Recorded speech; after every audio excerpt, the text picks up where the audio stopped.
Olá, alunos, tudo bom? Bom, estamos aqui de novo com a nossa série de dicas para o TJ Santa Catarina, explorando partes do edital, os diferenciais FGV, tá? Eu estou sempre dando aqui uma dica para vocês irem no meu vídeo maior, longo, né, que destrincha, que olha de maneira exaustiva o edital, e lá, ao final do vídeo, eu coloquei este slide, um slide parecido, com um resumo daquilo que mais cai e que é o diferencial da FGV. E estou dando dicas ponto a ponto, aula a aula.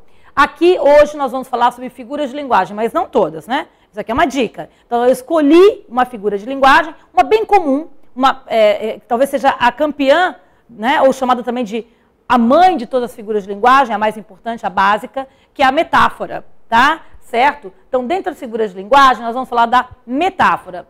Metáfora nada mais é do que uma comparação sutil, implícita. Existe, inclusive, uma figura de linguagem chamada comparação, que é exatamente a metáfora de maneira explícita. Quando você utiliza, no caso da comparação, conectivos como, tal qual, que nem, né? Mais do que, menos do que, ou seja, quando você estabelece a comparação de maneira explícita, ainda não é uma metáfora. Estamos ainda no nível da mera comparação. A metáfora é algo mais sutil, é uma analogia, é uma similaridade, certo? E eu coloquei aqui uma teoriazinha rápida, tá? Metáfora é um termo que substitui outro através de uma relação de semelhança resultante da aproximação de dois campos diferentes semânticos. Vou dar um exemplo simples meu, tá? Depois a gente volta para o exemplo que está aqui, que aliás é retirado de um texto da FGV. O exemplo simples é sempre com o leão do imposto de renda. O símbolo do imposto de renda é um leão, tá? Certo? Quais motivos? Né? Alguma relação de semelhança. Talvez eu para mim, tenho para mim que deve ser a voracidade. Né? A voracidade com que o leão, né, atinge suas vítimas e a voracidade com que o imposto de renda também atinge as suas vítimas. Né? Certo? Seja como for, o leão é a marca da Receita Federal. Certo?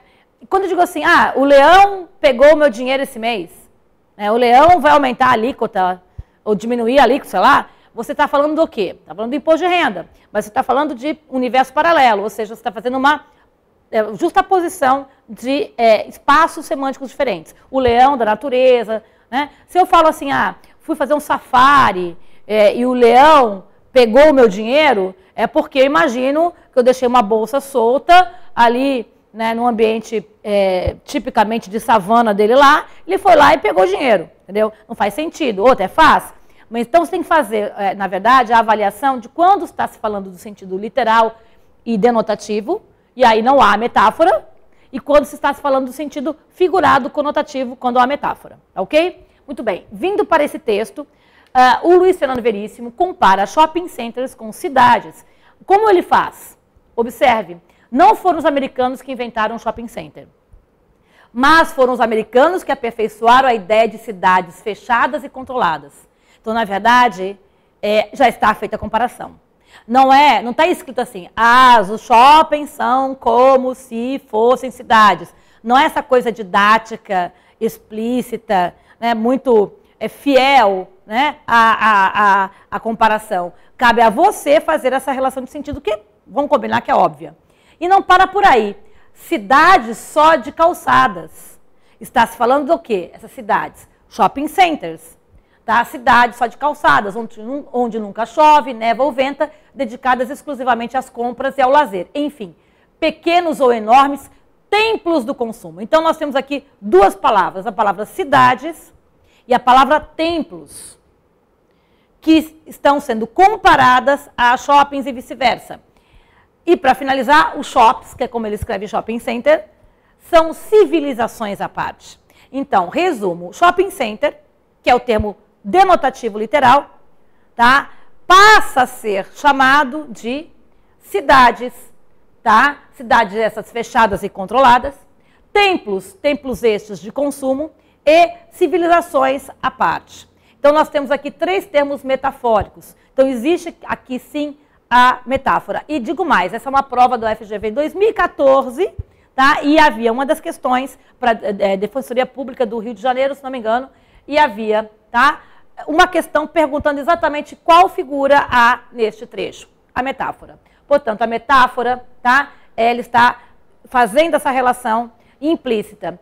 Ao dizer que shoppings são cidades, o autor do texto faz uso da linguagem figurada chamada metáfora.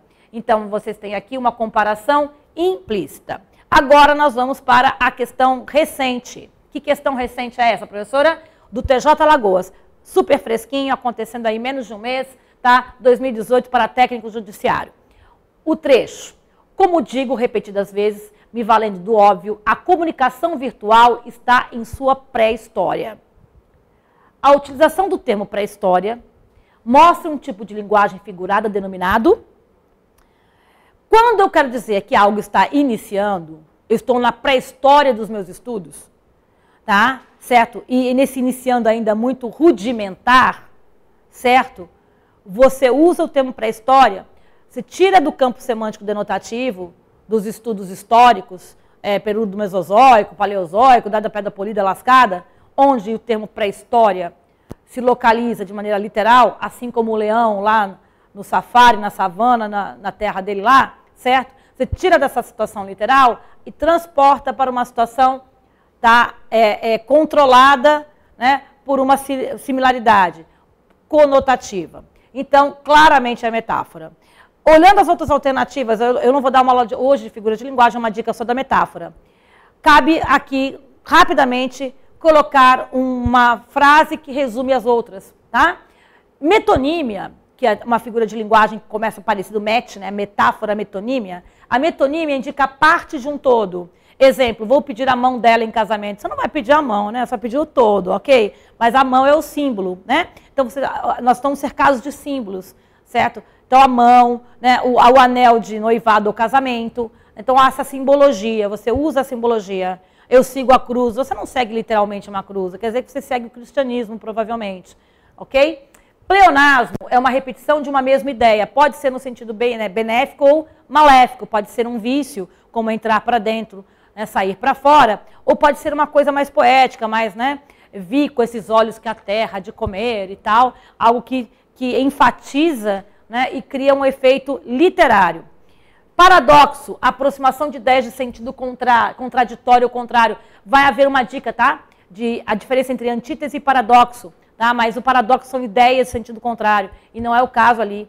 E hipérbole é o exagero, né? Então, podendo rapidamente falar das outras figuras, mas o foco é a metáfora. Ela é a principal, tá? Então, quais figuras a FGV cobra? Bom, a metáfora, que eu acabei de dizer, mas também algumas outras que vamos ver em dicas futuras, como a diferença entre paradoxo e antítese, por exemplo, tá? A ironia, e aí é uma dica sobre charges que eu vou dar, tá? Essa figura de linguagem tão importante chamada ironia está relacionada à interpretação de texto, de crônicas, de charges, de textos críticos, né? Então, haverá, inclusive, mais figuras aqui nas dicas, tá bom? Bom, espero ter contribuído, certo, com o seu estudo. Vamos continuar nesta lista de dicas vindas do diferencial da banca e olhando na lupa cada ponto do edital. Beijos, queridos. Fiquem com Deus, estudem, tá? Fiquem com os anjos, com os deuses, certo? Estudem, descansem, estudem, tá? E façam sempre, como eu quero dizer, um planejamento do que estudar. E nós estamos também fazendo para vocês um planejamento dos tópicos mais importantes. Contem com a gente, tá? Beijos, tchau, tchau.